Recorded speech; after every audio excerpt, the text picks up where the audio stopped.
The presenter for today's webinar is Shailendra, who is the principal security consultant and security director at Numetric. He has over 10 years of cybersecurity experience, has worked with all sorts of companies, and is a certified security expert himself. So, Shailendra, the floor is yours. Okay.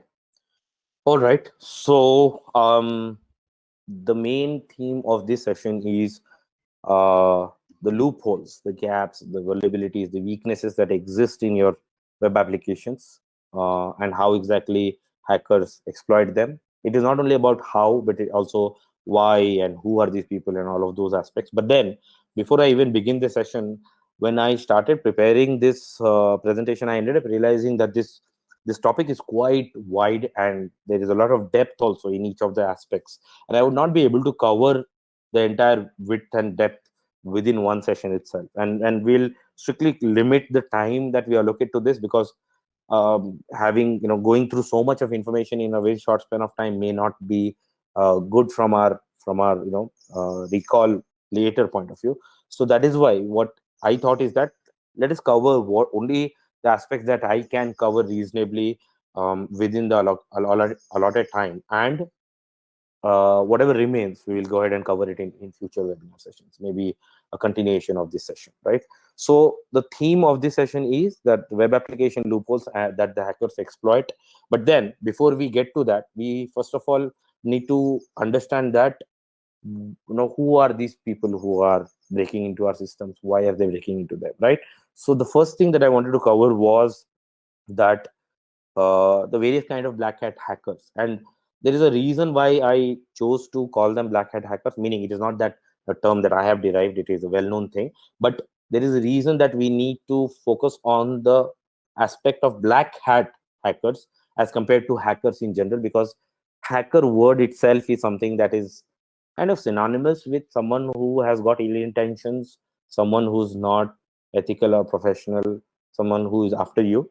But that is not truly the case. The word hacker itself literally means that someone who attempts to break into a system. But then we all should know by logic that breaking into a system is not necessarily always a bad thing. After all, think of it this way: when we create our web application, and when it is undergoing the phase of QA, quality assurance testing, after all, they are also people who are trying to break into the system, meaning they are trying to break the logic that has been coded. And the idea is that they are trying to figure out that what are the things that are not working as expected, which need fixing, meaning they are serious enough that they would not give a go ahead for the application or the system to be put into production, because users will ultimately face those issues.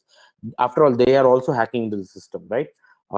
In a more physical sense, we can say that whenever, let's say, a new car is created, all of the aspects that are related to the functioning of the car, they undergo rigorous testing, and in this testing, the people are actually trying to break the car. The idea being that if they can break it in testing, is that okay to allow for the production release of that particular vehicle?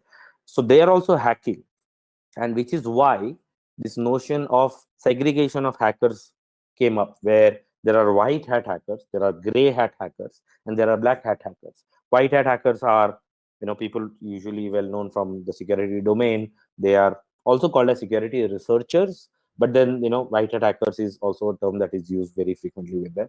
Then there are black hat hackers, who are outright criminals, who are people after something that belongs to you, and means some kind of a gain for them at the cost of loss for you.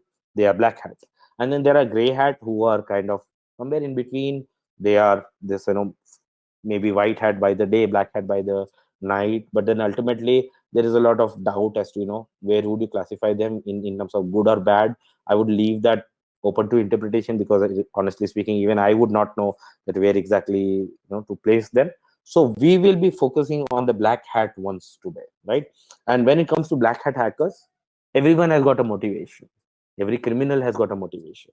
And the motivations are mainly these four that I believe we can group into. So first one is naturally financial gain. These are people who are trying to break into a system to directly cause some kind of a financial loss for you and financial gain for them. Now, we read these stories more frequently, and probably it is going to continue to remain the same way, which is that these kind of hackers, they usually do not target organizations, but they target individuals.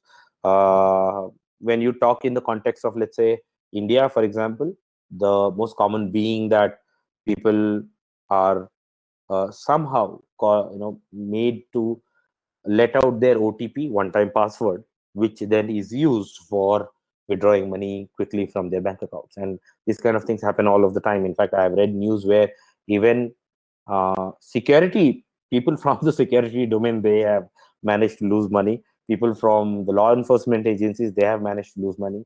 People who we would classify as educated have managed to lose money. And that way, actually, the situation is quite disappointing, that if these kind of people can be compromised, then what is the hope for people who are not that tech savvy, right? And funny thing is that even I have received these kind of calls, and it would be funny for me to take them through the loop, and make them go through all of the hoops to ultimately like get myself out of it, but because obviously I had no interest in being exploited. But then I also wanted to understand that, that what are the techniques that these people apply, and I was so impressed by uh, their capabilities, right? And maybe this sounds wrong, but the fact of the matter is that if I had the choice of having them as people who I work with for the sake of their intelligence and smartness, I would be very happy. In fact, if that happened, because they were so smart and intelligent people, right? So that is the first one, financial gain. When it comes to organizations and web application, when we are talking in the context of web application, the main theme of this session, we are talking more in an organizational sense, right? And that is where the next two, in fact, are more important, meaning people who are intending to extract a lot of data, and data has itself value, because data, once it is extracted, can be used for identity theft. Someone can pose as yourself if your data was part of that breach, or maybe the data can be sold to entities that are in the business of advertising and marketing, where lead generation is requires a lot of personally identifiable information, their profile information. There are, like, established methods which are driven by what we call as data brokers, whose job is to collect a whole volume of data and then sell it forward. So that is the second motivation of these black hat hackers, to extract a lot of data. And frequently it happens that data is extracted and then it is posted on the dark web, where it is posted for a certain amount of money, depending on how much valuable it is. And by the way, data itself goes by um, unit values. What I mean by that is, someone's email address has got so much of value. When I say someone, I mean to say a list of email addresses. So for example, a list of email addresses that have been validated to be correct in the last 1 month, meaning these are active email addresses, and there are 10,000 of them, for example, that will have a certain value associated with it, right? And this is a very basic. I have seen values being assigned to very specific things, like list of email address, list of mobile numbers, countries that they belong to, uh, their own financial status, meaning people who have got high financial value, high net worth individuals, their data is more valuable. Then there are these PayPal accounts which has got this much amount of value, or credit cards which have got this much amount of credit. All sorts of things that I've seen, right? And they all have got value. They are extracted, put up on the dark web, and then sold. The third one, which is also again related to um, organizations, I would say, is cred seekers. Meaning, see, what happens is that the hacker ecosystem is, after all, a social structure, and if you want to gain any kind of a credibility there, you need to you need to prove yourself in some way, right? Now, in our normal world, like for example, if we talk of the field of security, the way we prove ourselves is we obtain our certifications. That itself has got a lot of value, because everyone else in the world knows that these security certifications are extremely difficult to clear.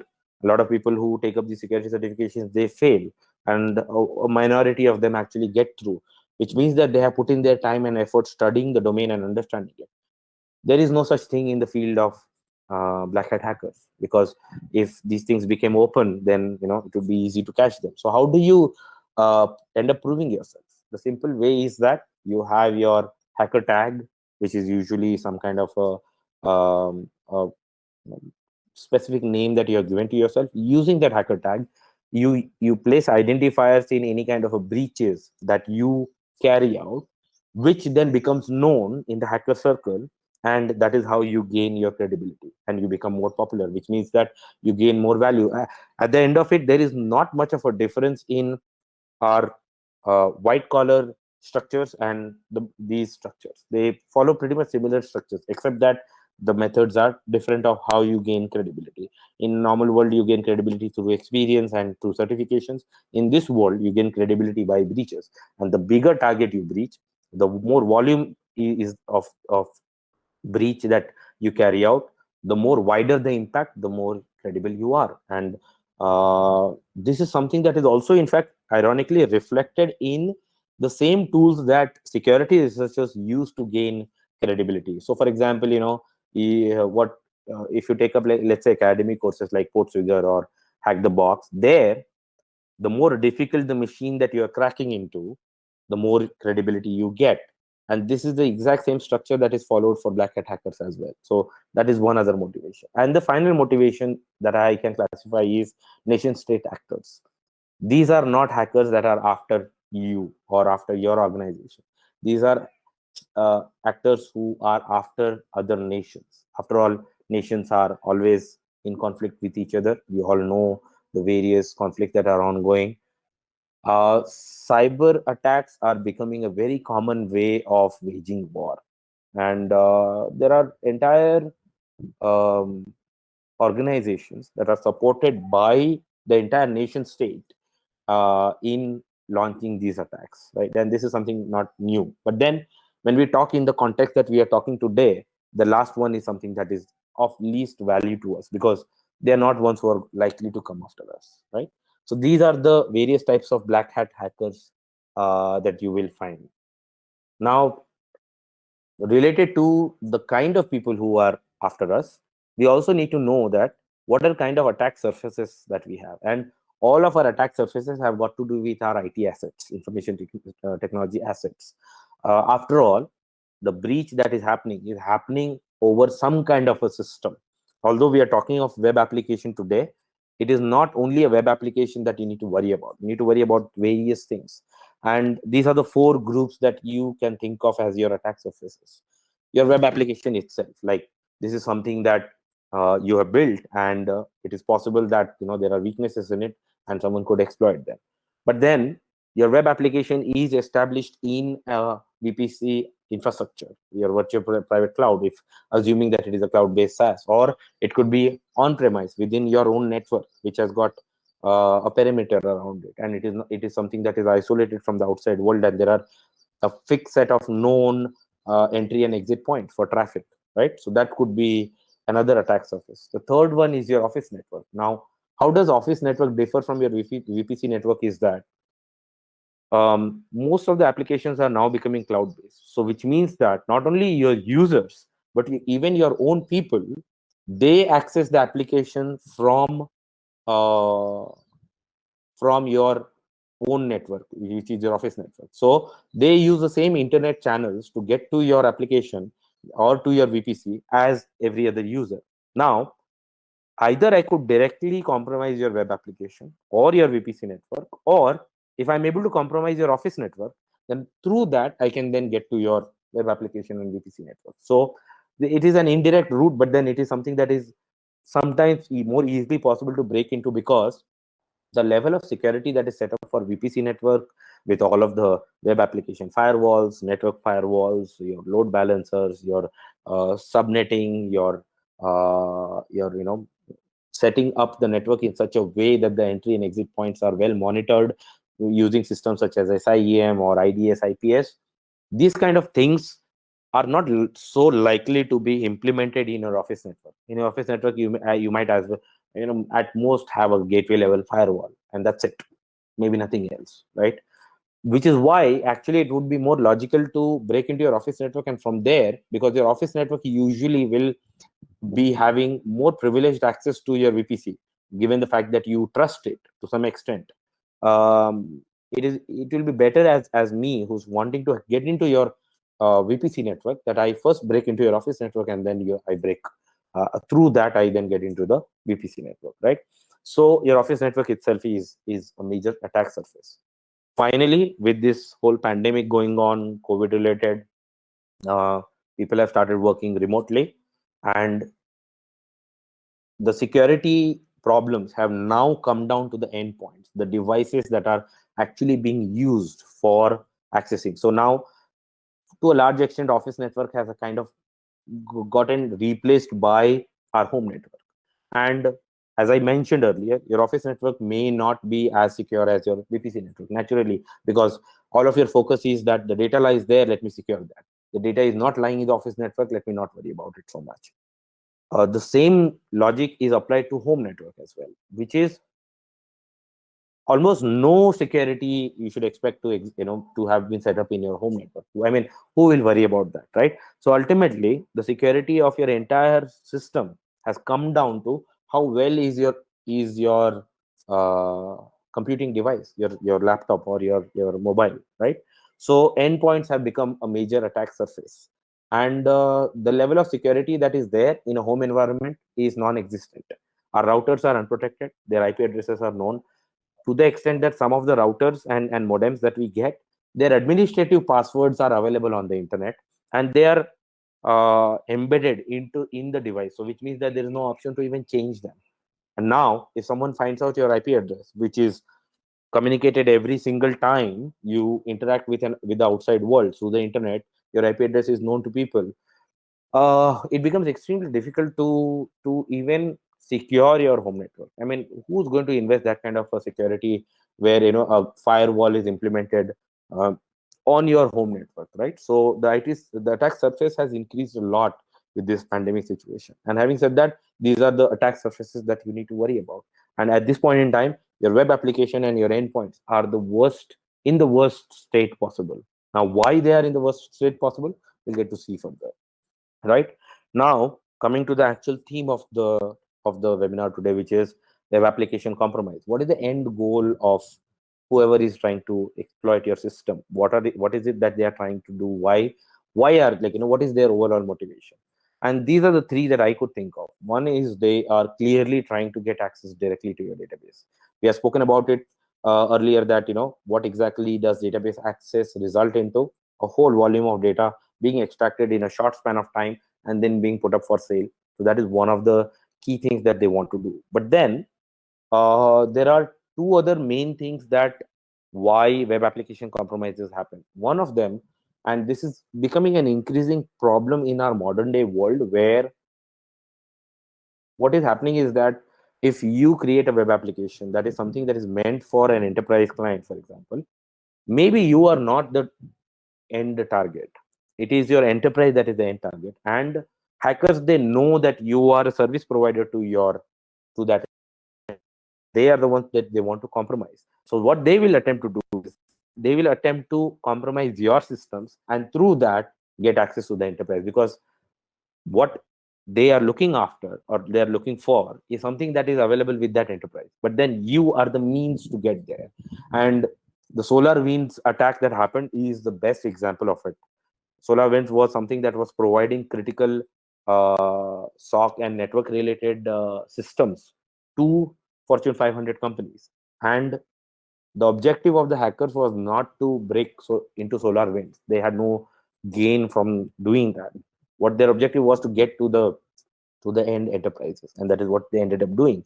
And supply chain attacks are increasingly becoming common, where even if you are someone small and insignificant, you may end up getting compromised because it is your clients who ultimately the hackers are targeted. And which why do I say this is because this means that actually no one is really immune to an attack. If you are in the business of providing a web application, whether it is meant for B2C or whether it is meant for B2B, and specifically if it is meant for B2B, you are likely to be attacked, because as I said, that the intent is not to attack you, but to attack your clients, right? And then the last one is exploitable vulnerability. This is more so like they're trying to discover that what exactly are the vulnerabilities that exist in your system that they can exploit. Often it happens that the security breaches are not so much for the sake of causing immediate damage, but to find out and prepare a repository or a list of things that can be exploited in the future at a later point in time. What could be the reason for that is because there is not much of gain obtained if in case whatever vulnerability is discovered, it is exploited today as it is. There is not much of value in that. Maybe the kind of data that is stored in the web application is either not valuable or not useful, or it could be that the volume of data that you're storing right now is not enough, right? Other than that, if let's say I want to carry out a supply chain attack, for example, if there is a weakness in your system, I'll keep a tab on it and then use it to compromise one of your clients or some of your clients at a later point in time.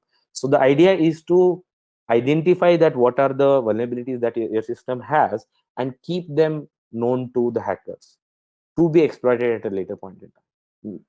Going one step beyond this, it also happens that many times when using a vulnerability, a hacker gets into your system, they will do two things. One is that they will introduce additional vulnerabilities by installing maybe a backdoor or some kind of a Trojan that increases their capability to exploit your system.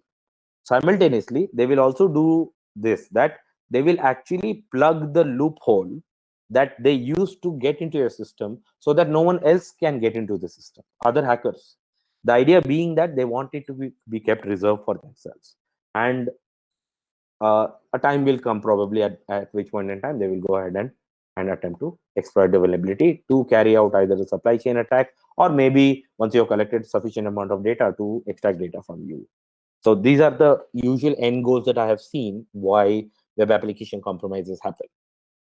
And when we come to actually identifying the methods in which we should prevent these vulnerabilities from existing in our system, or to plug them, or to fix them, or to even ensure that at least if they continue to exist, they continue to exist in a manner that they are not as much damaging. These are the methods that you can take up, and I've kind of categorized them into the various phases of your security process, your software development process itself, as to what point in time you can do what to overcome these vulnerabilities. And the very first one is that you have your SDLC process. You go ahead and convert it into a secure SDLC process. Now, the most common framework that I always suggest is that you implement SAM, which is SAMM, Software Assurance Maturity Model, which is a very good framework for improving the security of your application while it is being developed. The way it works is that you, from the very design process itself, you start thinking of security at the very beginning. So I'll give you an example of it. The simplest example being, let's say that you are building a new application and you will have a username password based of login system, the authentication system. At that very moment, you may end up thinking that, okay, there are two things that I can do right away in the design phase itself that reduces the possibility of a security breach. One, you can set up a password policy, which means that the password that you will allow the users to have will have a certain minimum length. It will have a certain amount of complexity, things like those, which will ensure that brute force attack cannot work. In addition, you can decide that it is not so difficult to send out an OTP every time someone is trying to log into your system. It is not so difficult to send out an OTP to their registered email address, and they are supposed to provide that OTP before logging in. It's a very easy thing nowadays, right? So it costs very little, it works very fast. There are almost no delays or issues that users could possibly complain about. So you could design at a very in the designing phase itself, you could go ahead and say that no, my system will not only be based on username and password, but also it will have an OTP login system, right? This is something that you decide at the very beginning, and because it is part of the design phase, you have altogether avoided having some kind of vulnerabilities. Now, there are a whole lot of things that you can think of. When it comes to secure SDLC, you should think from this point of view that if I design the system the way I am thinking that it is supposed to function, how are the various ways in which a compromise could happen, and can we build a subsystem that will prevent that exploitation from becoming a reality? So that is one way of doing it. The second phase is during testing phase. Let's say you have built the system. Instead of only conducting a functional QA, you conduct a security QA, meaning people are not only trying to test whether the system behaves as it is expected or not, but they also try to test whether it is misbehaving in a certain manner that could become a security problem, right? So unlike secure SDLC, where you are altogether avoiding vulnerabilities, here you are following the early detection approach. That, yeah, I built the system, but then I'm trying to detect it early. Remember that at the time of your QA, the system has not gone into production, so still the vulnerability is not outside, not open for being exploited from outside. Then the next approach you can follow is that during the release phase. So now what you do is that you have just recently released the application and you go ahead and conduct the scan.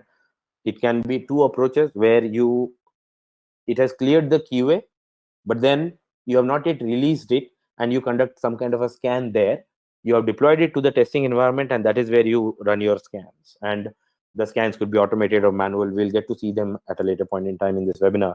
But then this is a slightly delayed approach than testing, where at the time of testing itself, if you identify that okay, there are problems, you push it back to development again. But once it has reached the stage of pre-release, you are kind of catching the vulnerabilities kind of late in the entire process flow. And if you discover that there are vulnerabilities, you can choose that okay, I will probably resolve the critical and the high ones, maybe the low and the medium ones I will keep them open for now and I'll resolve them later, right?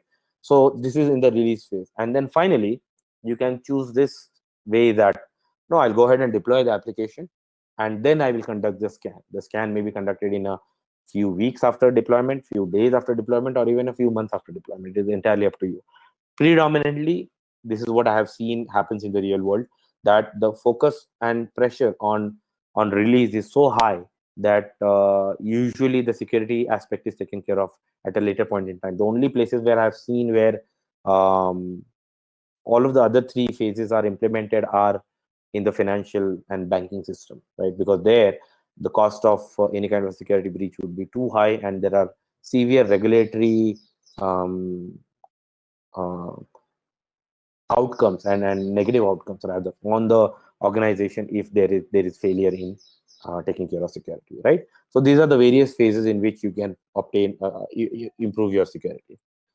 The methods and tools that you will use for carrying out the steps that I described on the previous slide are these. So one is that you can choose automated scans. You can use so many tools that are available. Burp Suite, OWASP, Kali Linux has got a host of various tools available that you can use.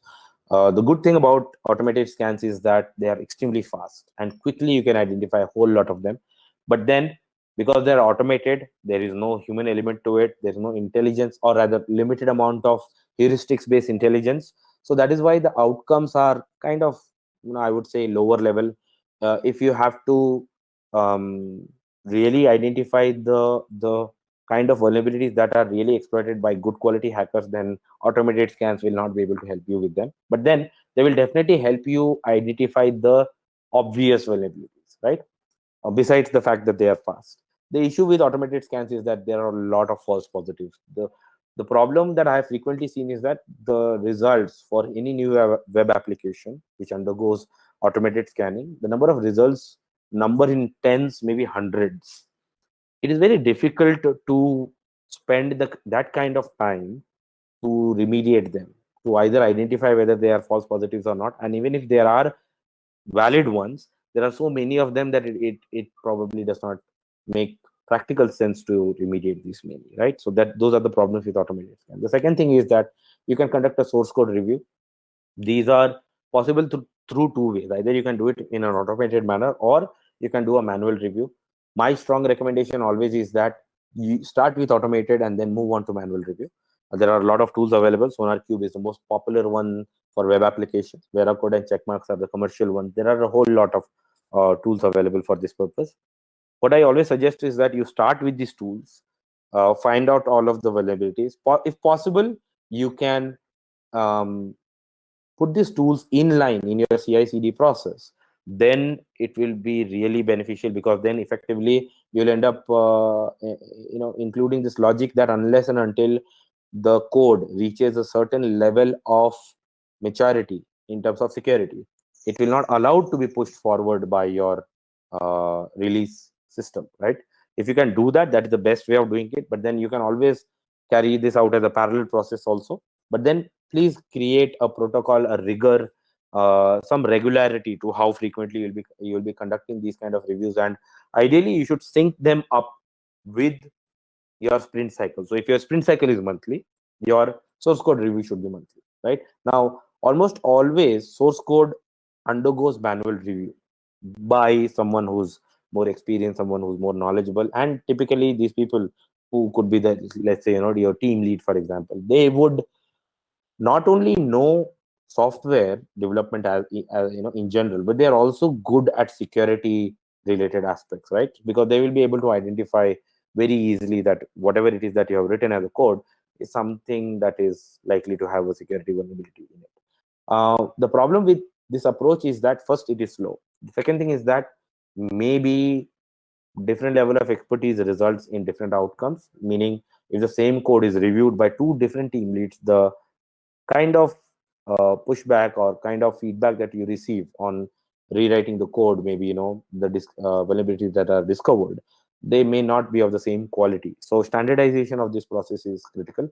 The third issue is that if, let's say, there is a lot of pressure on releasing the software to production as quickly as possible, the functional aspects may be looked at, but then the security aspect may not be looked at. So you need to have some kind of a rigor. Maybe you can have a checklist based system. At the minimum, you can have like OS top 10 aspects, those aspects being part of your code review. And whatever it is that is checked should ideally be documented in your ticketing system, because if that rigor is developed, then the likelihood that something will get missed out kind of reduces significantly. Then the third one is manual scan, where it is kind of the other aspect of automated scans. So automated scans you do using tools. The manual scan does the same thing, which is the same tools are used, but then they involve someone making an intelligent and qualitative decision on attempting to exploit vulnerabilities. First of all, identify vulnerabilities and then attempt to exploit them in some creative ways. And that is why manual scan has got superiority over automated scans in terms of discovering vulnerabilities. But then they are problematic because they are very slow. They take a lot of time. They require a lot of expertise. Not everyone can do that. There are very few people in the world who are trained to do a good quality manual scan. But then if you really are concerned about security of your application, specifically if it is going to deal with a high volume of data or sensitive data or financial data, then it is strongly recommended that you get manual scan done. Maybe you can make it part of your regular process as well. And then finally, your VPC security. As I said, web application by itself may be secure, but then if your infrastructure is weak, all of the security that you have implemented for your web application is kind of meaningless, because they bypass all of it and directly get into your VPC environment. And once they do that, their end goal is anyways met, because whether they are trying to get into your system through your web application or directly to the VPC, their end objective is most likely going to be extraction of data. And if they are able to get to your database directly, it does not matter how strong or secure your web application is. And which means that you should ensure that your VPC, your office network, all of the networking aspects are well secure. There are a lot of security technologies available. They are reasonably costly, but then they are well worth the expense. So I strongly recommend that you implement all of those. I'm referring to your firewalls, your SIEM, your IDS and IPS, or your file integrity management systems, all of these, right? The tools available for your VPC security are most common ones are SSL Labs and Qualys, but then there are a whole lot of open source tools available as well. At the minimum, you should go ahead and use the open source tools for running scans. And the best way to improve your VPC security is simply to harden your servers. The servers, when they are initiated, they usually come in out of the box state, and out of the box usually has got all of the vulnerabilities that exist in the system because it is yet to be configured. Only when you configure it properly is when actually it's supposed to be used. The most common flaw that I have seen is that they are initiated and then they are immediately put into production, no hardening done. If you harden your servers, you boost your security by almost 80%, is what would be my opinion. So hardening of servers is something that you should be doing on a regular basis. And then associated with all web applications now is this new problem.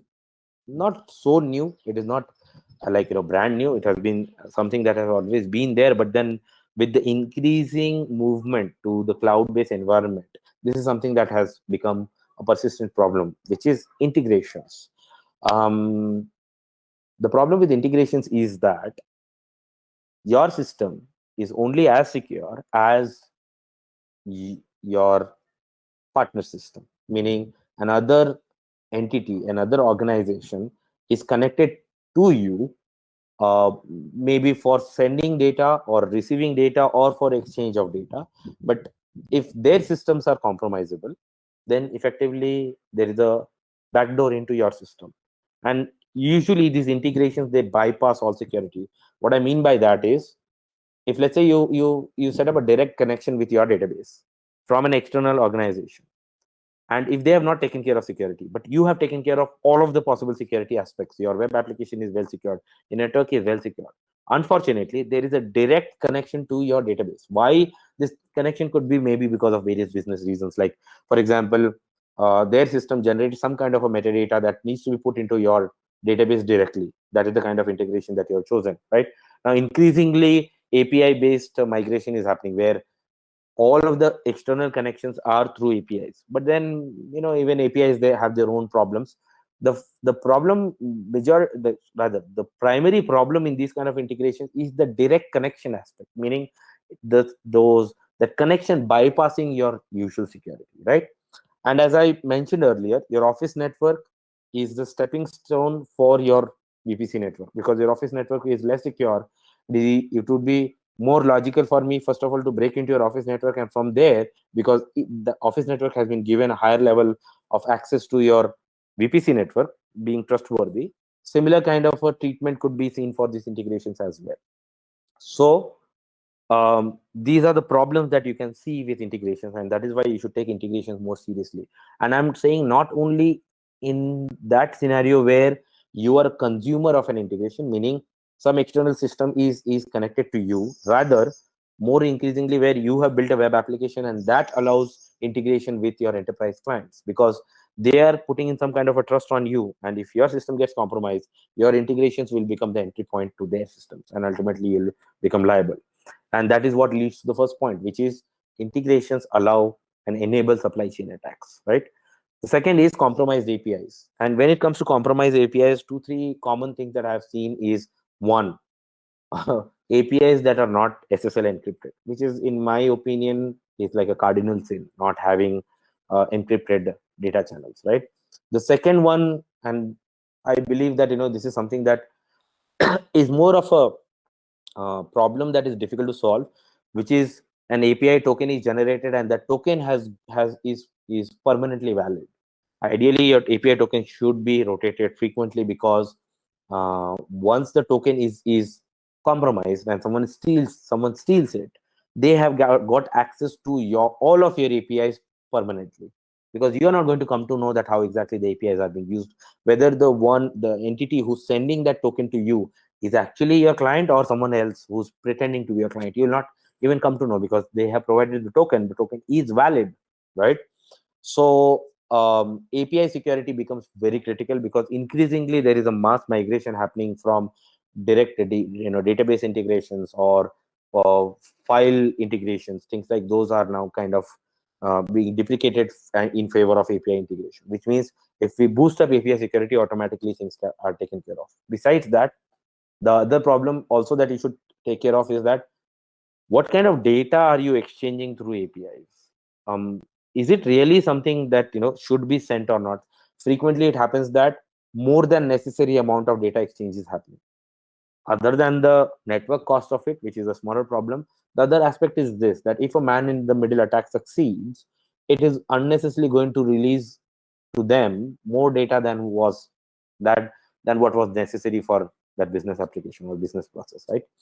So you should take care of those aspects. The third related aspect that I've seen, which is more of the destination side problem, which is that you have integrated with a system, and once the system crosses their boundary, their perimeter, beyond that, it is not necessary that SSL is encrypted. And sometimes I've seen where the SSL chain itself is not entirely secure, meaning there are portions on the link where SSL is there, portions where SSL is not there, and this is like, again, I would say, as a cardinal sin. So ideally speaking, your connection should be end-to-end encrypted, and this is something that we keep on hearing over and over again when it comes to our instant messages like WhatsApp and Telegram and Signal, that they have got this end-to-end encryption, which means that no one along the way can read your communication, and that is exactly what is the first step that is necessary for a man in the middle attack to succeed, right? So these are the aspects that you should take care of when it comes to integrations, and integrations are the way forward. In the increasingly connected world, API based integrations are the ones that will become the kind of a driving force of data exchange. So effectively, it is not only about our web application, but also our API system that needs to be improved. So having said that, I would like to now end this session today, because I believe that we are already at the end of the time that we had allocated for this. There is a lot to be spoken about on this whole web application security and vulnerability management, and how exactly hackers exploit them. I believe that maybe 2 or 3 sessions will be necessary even to cover this at a high level. So my intent is that let's stop it here and just go through what are the aspects that we covered today. So the first one that we covered is the different kind of hackers and their motivations. The second is the common attack surfaces that your systems will have. The third is the primary objectives of security breaches. What is the end objective? What is the end goal of the hackers? What is it that they are after? The next, we talked about web application security at a high level. How do you take care of them? What are the aspects that you can think of in terms of improving the security of your application? And then the common reasons of those compromises, like how exactly these compromises are executed, the various phases that you can have in your application security, starting from the very design phase till post release phase, and then the methods and tools that are available at your hand. Now, this was a very, very small list that I announced today. If you run a quick search, you'll be able to find a whole lot of tools that are available. A vast majority of the tools that are available are open source as well, so effectively very little cost of using them. And then finally, the increasing problem of integrations. What are the common risks associated with integrations? Now, having said that, let's stop this session here and let me address some of the questions that maybe people have come up with based on this session. The rest of the topics, maybe in the next 2 or 3 sessions, we will get into the depths of the various kind of web application security issues and how exactly their exploitation happens, where we start actually talking about the issues themselves. So for example, like SQL injection or cross-site scripting, or the various kind of social engineering attacks, so the technical ones and both the non-technical ones, right? So having said that, let me stop here and let me take up any kind of questions that may exist. So any questions anyone has, please post their questions in the webinar itself, and I'll go ahead and address them. Okay, so one question has come up, which is how frequently should vulnerability assessments and penetration testing be done? So see, I always suggest this, that that your vulnerability assessment and penetration testing cycle should be linked and related to how frequently your release cycle is. So what I mean by that is, let's say if your sprint cycle is once a month, you're adding sufficient amount of code every month that maybe new vulnerabilities are being introduced by the new code that has been added. Maybe a new module was built, maybe a new feature was built, or maybe some bug fixes were done, right? So you should ideally link them to it. But then to conduct a monthly sprint VAPT cycle is kind of tough, because the usual flow of one cycle of VAPT is this: that first the scan is conducted, all of the vulnerabilities are found out, and then those vulnerabilities along with the proof of concepts are um, handed over to the development team, the tech team, and they remediate them. And once the remediation is done, then the second scan is conducted to confirm that those vulnerabilities have actually been remediated or not. Now, to carry out all of these activities in a span of 1 month may be tough. So, which is why my opinion always has been around quarterly scan. Once every quarter, every web application or every system should be scanned. Now, I'm talking of web applications, mobile applications. When it comes to your VPC, see, once you configure your VPC, it is something that uh, does not change frequently, right? Maybe once a year scanning, just for the sake of assurance that, okay, your VPC continues to remain secure, is something that is good enough, right? So even if your sprint cycle is monthly, if you conduct a quarterly scan, that is good enough. Let's say if your web application itself does not undergo frequent revisions. Maybe you designed a web application, it is working fine, no new features are being developed, and for, let's say, next 6 months there is not going to be any new development. Then in that case, there is no point in conducting a quarterly scan either. You should conduct a rescan, assuming that you have conducted one cycle of scanning at least and remediated all of them. You should conduct the next scan only when sufficient amount of new code has gotten added to the code repository, right? However frequent that may be. So if you have a monthly or a 15 days or fortnightly sprint cycle, then in that case, you should conduct quarterly. If not, then you can conduct it half yearly, maybe even yearly as well. Okay, next question that I see is that how should endpoint users protect themselves? Okay, endpoint users, the bare minimum basics that should be taken care of. Enable the firewall in your computer. Every operating system comes with its own firewall. Windows, Linux, Mac, they have their own firewall. Ensure that they are enabled. Ensure that they are not disabled at a later point in time. This is one thing that I've frequently seen organizations do not stress upon.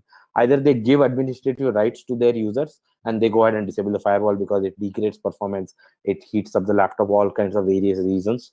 But no, you should put your foot down saying that no, you have to have firewall enabled.